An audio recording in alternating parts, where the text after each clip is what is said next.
बिस्मिल्लाहिर्रहमानिर्रहीम। अस्सलाम वालेकुम फ्रेंड्स, वॉइस ऑफ अशर की नई वीडियो के साथ मैं हूं जमाल। आज की वीडियो में आपके साथ डिस्कस किया जाएगा पर्शियन कैट से मुतालिक।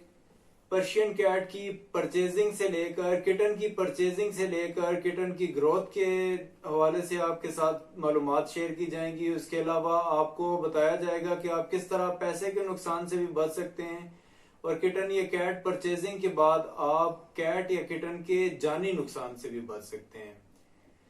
तो जी जनाब, अगर आप पर्शियन कैट रखने का सोच रहे हैं और आप परचेज करने का सोच रहे हैं तो सबसे पहली बात आपको बता दूं, अगर आपको कैट या किटन के बालों से अगर कोई इशू है तो खुदारा ये आप अपनी ख्वाहिश यहीं पे खत्म कर दें, क्योंकि हेयर फॉल कैट या किटन का जरूर होता है। ऐसी कोई पर्शियन कैट नहीं है जिसका हेयर फॉल ना होता हो। अगर आप इस चीज को कंप्रोमाइज कर सकते हैं, हेयर फॉल के साथ आप गुजारा कर सकते हैं, तो फिर आप अपने शौक को प्रोसीड कर सकते हैं। मजीद मालूमात आपको इस मुतालिक फ्राहम की जा रही हैं। अगर आप किटन को परचेज करने के लिए जाते हैं तो सबसे पहली चीज ये होती है कि कैट या किटन मेल हो या फीमेल हो। ये आपकी चॉइस पे डिपेंड करता है। फीमेल कैट जो है सेंसिटिव होती है, इतनी हेल्दी नहीं होती है, वीक होती है, इसकी खूबसूरती उस तरह से नहीं होती है। अगर आप ब्रीडिंग पर्पस के लिए लेना चाह रहे हैं तो फिर तो बहुत अच्छी बात है। अगर आप इसको एज ए पेट अपने पास रखना चाह रहे हैं तो फिर आप इस तरह करें कि आप मेल कैट ले लें। मेल कैट हेल्दी होता है, खूबसूरत होता है, एक्टिव होता है, उसके अलावा ग्रोथ उसकी अच्छी होती है, साइज में बड़ा होता है और खूबसूरती ज्यादा होती है। फीमेल कैट का ऐसा होता है कि फर्स्ट डिलीवरी के बाद जो फीमेल कैट है उसकी खूबसूरती मान पड़ जाती है। जब अपना फर्स्ट लिटर प्रोवाइड करती है आपको, जब अपने पहले बच्चे देती है तो उसके बाद इसका पेट लटक जाता है, उसकी खूबसूरती वैसी नहीं रहती है। तो ये अब आपने डिसाइड करना है कि आपने फीमेल कैट लेनी है या आपने मेल कैट लेनी है। इस किटन को अभी फिलवक्त नींद आ रही है, खाना खाया हुआ है इसने। किटन या कैट का खाना खाया हुआ होता है तो फिर ये खूब नींद करना चाहते हैं। जब भूखे होते हैं तो बहुत ज्यादा एक्टिव और नॉटी हुए होते हैं। तो अभी ये खाना खा चुकी है। एनीवेज, चलते हैं अपनी मजीद आपको बताते हैं। पर्शियन कैट्स की काफी सारी इकसाम होती हैं जिसमें इनके फेसेस के हिसाब से इनको डिफरेंशिएट किया जाता है। इनके डिफरेंट टाइप्स के फेसेस होते हैं। डॉल फेस जो होता है वो ऐसे ही है जैसे कि गलियों में फिरने वाली आवारा बिल्लियां होती हैं, इनका डॉल फेस होता है।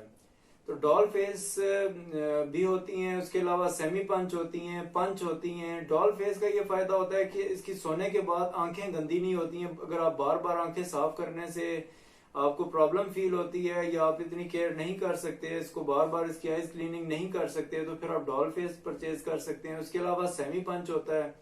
सेमी पंच जो है वो पंच से मुराद मुक्का ही होता है। और पंच ये अगर आप देखें कि ये सेमी पंच होता है, थोड़ा सा इसका मुंह बाहर को निकला हुआ होता है। डॉल फेस का ज्यादा मुंह बाहर निकला हुआ होता है, सेमी पंच का थोड़ा कम बाहर निकला हुआ होता है। जो पंच फेस होती है वो ऐसे होती है, बिल्कुल पंच की तरह। और इसके सेंटर में इसकी नोज होती है, छोटी सी नोज होती है और बहुत खूबसूरत होती है। इसकी पंच फेस की ज्यादा डिमांड होती है। तो आमतौर पर घरों में सेमी पंच, डॉल फेस और पंच या एक्सट्रीम पंच ही पाई जाती हैं। तो पंच फेस जो कैट होती हैं उनकी आईज बहुत ज्यादा गंदी हो जाती हैं सोने के बाद, इनकी आई क्लीनिंग करनी पड़ती है। उसके अलावा इनकी कोट के हवाले से, इनके फर के हवाले से आपको बताना चाहें कि ये इनकी फर मुख्तलिफ किस्म की, मतलब सिंगल कोट जो होती है वो उसकी 1 इंच उसकी बालों की लंबाई होती है। जो डबल कोट होती है तकरीबन 2 इंच तक उसके बालों की लंबाई होती है, जबकि ट्रिपल कोट जो होती है वो 3 इंच तक की उसकी बालों की लेंथ हो सकती है या इससे भी ज्यादा हो सकती है। तो ये तो हो गया इसके कोट के हवाले से और इनके फेसेस के हवाले से। मजीद अगर आपको बताना चाहें कि अगर आप पैसे के नुकसान से कैसे बच सकते हैं, तो जनाब वो इस तरह कि आप जब परचेजिंग के लिए जाएं तो अपने साथ किसी ऐसे बंदे को साथ जरूर लेकर जाएं जो इन कैट्स को अच्छी तरह जानता हो। ऐसा ना हो कि आपको पंच फेस का बता के सेमी पंच के आपको सेमी पंच दे दिया जाए या सेमी पंच के चार्जेस आपसे लेकर आपको डॉल फेस दे दी जाए। और इसके अलावा जो बहुत जरूरी चीज है परचेजिंग के दौरान, आप वो ये देखें कि आप जब परचेज करने के लिए जा रहे हैं तो कैट को देखें, हेल्दी होनी चाहिए, एक्टिव होनी चाहिए। उसके अलावा कैट, आपकी जो कैट है या किटन है जो परचेज आप करना चाह रहे हैं, वो आप उसको ये देखें कि वो खाना खा रहा हो, सबसे इम्पोर्टेंट चीज जो है। क्योंकि अगर खाना, कैट या किटन अगर खाना नहीं खा रहा तो इसका मतलब है कि ये बीमार भी हो सकता है। जरूरी नहीं है कि ऐसा भी हो सकता है कि उसने खाना खाया वो, ऑलरेडी उसने खाना खाया हुआ हो, दिल ना कर रहा हो, उसका भूख ना लग रही हो, लेकिन थोड़ा बहुत वो खाने को मुंह मारेगा। खाने की इसके जो परचेजिंग के टाइम आप ये कैट ओनर से ये जरूर पूछें कि इस कैट या किटन को आप खाने में क्या प्रोवाइड कर रहे हैं। जो ऑलरेडी कैट या किटन यूज कर रहा है ना खाने में, आप वही इसको खाना कंटिन्यू करवाएं। क्योंकि आप फौरन से घर पे आके चेंज फूड इसको जब देंगे तो इसको डायरिया हो सकता है, मोशन हो सकता है, कैट या किटन के लिए प्रॉब्लम आ सकती है। लिहाजा जो ऑलरेडी किटन यूज कर रहा है, कैट जो खाना खा रहा है वही खाना खिलाया जाए इसको। आमतौर पर सीरियलैक, चिकन की कलेजी या चिकन का कीमा वगैरह शौक से खाती हैं। उसके अलावा ड्राई फूड दिया जाता है। ड्राई फूड में रिफ्लेक्स दिया जा सकता है, रॉयल कैनन दिया जा सकता है, या कोई भी अच्छा इम्पोर्टेड आप कैट फूड दे सकते हैं। लेकिन मियो या मानो ये जो पाकिस्तानी लोकल ब्रांड हैं, इनसे इज्तनाब करें क्योंकि इनसे लिवर कैंसर भी हो सकता है और भी प्रॉब्लम आ सकती हैं। उसके अलावा जैसा कि आपको मैंने बताया कि आप इसकी बहुत ज्यादा केयर की जरूरत होती है। इसकी ग्रूमिंग करनी पड़ती है। ग्रूमिंग के लिए आपके पास ब्रश होना चाहिए, जो आप ब्रश करने के बाद इसको आप मजीद प्यारा बना सकते हैं। अगर आप इसको ब्रश नहीं करेंगे, अभी तो खैर ये छोटा किटन है, अगर बड़ी कैट को अगर आप ब्रश नहीं करते तो इसके मैट्स बनना शुरू हो जाते हैं, इसके बाल जुड़ना शुरू हो जाते हैं, बालों के गुच्छे बनना शुरू हो जाते हैं, और फिर ये बाल कटवाने, ट्रिम करवाने पड़ जाते हैं, या वो खुद ही उतरना शुरू हो जाते हैं। कैट उसको रैश कर करके ना उतारना शुरू कर देती है। तो ये चीज भी खास ख्याल रखनी पड़ेगी। उसके अलावा आप इसको वॉश करने के लिए, नहलाने के लिए कोई अच्छा शैम्पू भी यूज कर सकते हैं। कोई किसी भी ब्रांड का हो सकता है, आप शैम्पू यूज करें, उससे निखर जाएगी, व्हाइट हो जाएगी। लेकिन नहलाने के बाद एक चीज आप जरूर याद रखिएगा कि जब आप इसको नहलाने के बाद इसको ऐसे ही ड्राई होने ना दीजिएगा इसको, बल्कि आप इसको ब्रश करके ड्राई कीजिएगा। जब ये ब्रश करेंगे तो इसके बाल निखर जाएंगे, वरना बाल जुड़ना शुरू हो जाएंगे।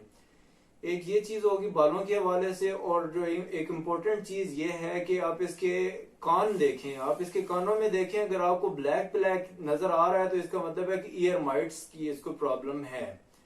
ईयर माइट जब होता है, बहुत ज्यादा कैट रैश करती है, अपने पंजों के साथ रैश करती है, खारिश कर करके बाल भी उतार देती है। तो इन चीजों का आपने जरूर ख्याल रखना है। जो सबसे इम्पोर्टेंट चीज है, वीडियो की सबसे इम्पोर्टेंट चीज आपको बताना चाहूंगा कि कैट या किटन को डिवर्मिंग आपने जरूर करानी है। डिवर्मिंग नहीं कराएंगे तो आहिस्ता आहिस्ता आपके कैट या किटन के पेट में कीड़े पैदा होना शुरू होंगे, अंदर ही अंदर से उसको, कैट या किटन को खाना शुरू कर देंगे। और जब आपको तब पता चलेगा जब बिल्कुल कैट एंड पे जा चुकी होगी। लिहाजा ये चीज आपने जरूरी है इस चीज पर अमल करना है। इस पर कोई केयरलेस नहीं होना आपने, इस पर कोई लापरवाही नहीं करनी आपने। वैक्सीनेशन के हवाले से भी आप अपने करीबी किसी अच्छे वेटनरी डॉक्टर से आप विजिट कर सकते हैं, कंसल्ट कर सकते हैं। वो आपको मुकम्मल गाइडलाइन फ्राहम कर देंगे कि कौन कौन सी वैक्सीनेशन ज्यादा जरूरी है इनके लिए, कौन कौन सी वैक्सीनेशन करानी चाहिए। वैक्सीनेशन का खर्चा जरूर कर लेना चाहिए, क्योंकि अगर आप वैक्सीनेशन नहीं करवाते तो कैट बीमार होना शुरू हो जाती है, और फिर आप उसकी मेडिकल ट्रीटमेंट पे जो आप खर्चा करते हैं उससे बेहतर यह है कि आप इसकी वैक्सीनेशन पे खर्चा कर लें। तो ये चीजें बहुत जरूरी हैं। जिस जगह पे आप कैट को खाना दे रहे हैं उसी स्पॉट पे आप इसको फ्राहम करें, और उसी के अपने बर्तन में दें, ताकि जगह जगह इसको मुंह मारने की आदत ना हो, हर बर्तन में मुंह मारने की इसको आदत ना पड़े। और लेटर बॉक्स इसका साफ रखें। जब आपका इसका लेटर बॉक्स साफ करेंगे, जब ये अपना स्टूल पास करेगी, यूरिन पास करेगी, आप स्कूप से उसको चेंज कर देंगे। रेत या कोई भी जो आप लेटर यूज कर रहे हैं, लेटर साफ रखेंगे तो ये उसी में अपने लेटर बॉक्स में करेगी, वरना ये लेटर बॉक्स के अलावा भी गंद फैलाएगी। और बहुत सेंसिटिव नेचर की ये एक जानवर है। बिल्कुल अपने बच्चे की तरह इसको कंसीडर करें, बच्चे की तरह होती है ये। बिल्कुल जिस बात से आप एक दफा मना कर देंगे उससे मना हो जाएगी, बाज आ जाएगी। बहुत प्लेइंग होती हैं, खेलती बहुत ज्यादा हैं। इनके लिए आप अपने पास कोई लेजर लाइट, इनका फेवरेट टॉय है, ये लेजर लाइट के साथ बहुत खुशी से खेलती हैं। जैसा कि आप देख रहे हैं कि अभी नींद में भी थी, उसके बावजूद भी अगर लेजर लाइट जिस तरफ जा रही है वो एक्टिव हो गई है और खेलने के लिए तैयार हो गई है। तो लेजर लाइट इसका फेवरेट टॉय है। उसके अलावा जितना आप इसको टाइम देंगे, जितना ये इसको इंसानी हाथों का लम्स बहुत ज्यादा इसके लिए मतलब रिलैक्सिंग होता है, बहुत ज्यादा रिलैक्स होती है। इसकी चिन पे अगर ऐसे हाथ मारें या ऐसे इसके सर पे हाथ मारें तो बहुत ज्यादा रिलैक्स फील करती है, ये खुश रहती है। जितना कैट खुश रहेगी उतनी ज्यादा इसकी ग्रोथ अच्छी होगी, इसकी फर अच्छी होगी, इसकी सेहत अच्छी होगी। 6 से 7 माह की कैट जो है काफी अच्छी उसकी ग्रोथ हो जाती है। और तकरीबन आप ऐसा करें, अगर आप ब्रीड के लिए अब करना चाह रहे हैं ना, तो फिर ब्रीड आप इसकी कम अज कम 1 साल तक ना करें, क्योंकि जो मुकम्मल ग्रोथ होनी है ना कैट की, उस तक मुकम्मल ग्रोथ तक पहुंचने दें, उसके बाद आप ब्रीड का सोचें। इसमें लालच ना कीजिएगा कि आप कम एज में अगर हीट पे आ जाती है, कैट बोलना शुरू कर देती है, तो आप मेटिंग के लिए छोड़ें, तो उसमें आपकी कैट की जान के लिए भी खतरा हो सकता है।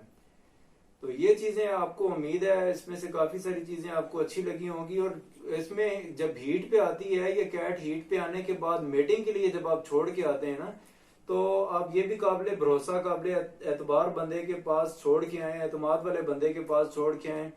और दूसरी चीज ये है कि आप एक स्टेप ऊपर जा सकते हैं। अगर आपकी कैट डॉल फेस है तो आप उसका मेल जो है वो सेमी पंच के साथ आप उसको क्रॉस करवा सकते हैं, मेट करवा सकते हैं, उससे अच्छी ब्रीड आएगी। या अगर आपकी कैट सेमी पंच है तो आप उसको पंच फेस के साथ आप ब्रीड उसकी करवा सकते हैं, ब्रीड ले सकते हैं उसके साथ मेटिंग करवा के।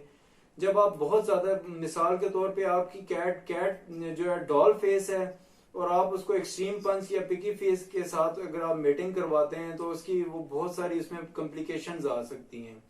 उसकी नोज की डायरेक्शन अपनी जगह पे नहीं होगी, या कुछ आंख बड़ी छोटी हो सकती है, किसी भी हवाले से कोई प्रॉब्लम्स आ सकती हैं। तो बाकी यह है कि आप किसी भी हवाले से अगर आप मजीद कुछ पूछना चाहें, अगर आपको कुछ और मजीद इंफॉर्मेशन चाहिए हो, अगर आपको पूछना चाहें तो सवाल आप कमेंट में पूछ सकते हैं। उम्मीद है आपको आज की वीडियो अच्छी लगी होगी। अगर वीडियो अच्छी लगी तो प्लीज लाइक कीजिएगा और चैनल को सब्सक्राइब कर दीजिएगा, और किसी भी क्वेरी के लिए आप कमेंट बॉक्स में कमेंट कर दीजिएगा। Thank you. Allah Hafiz.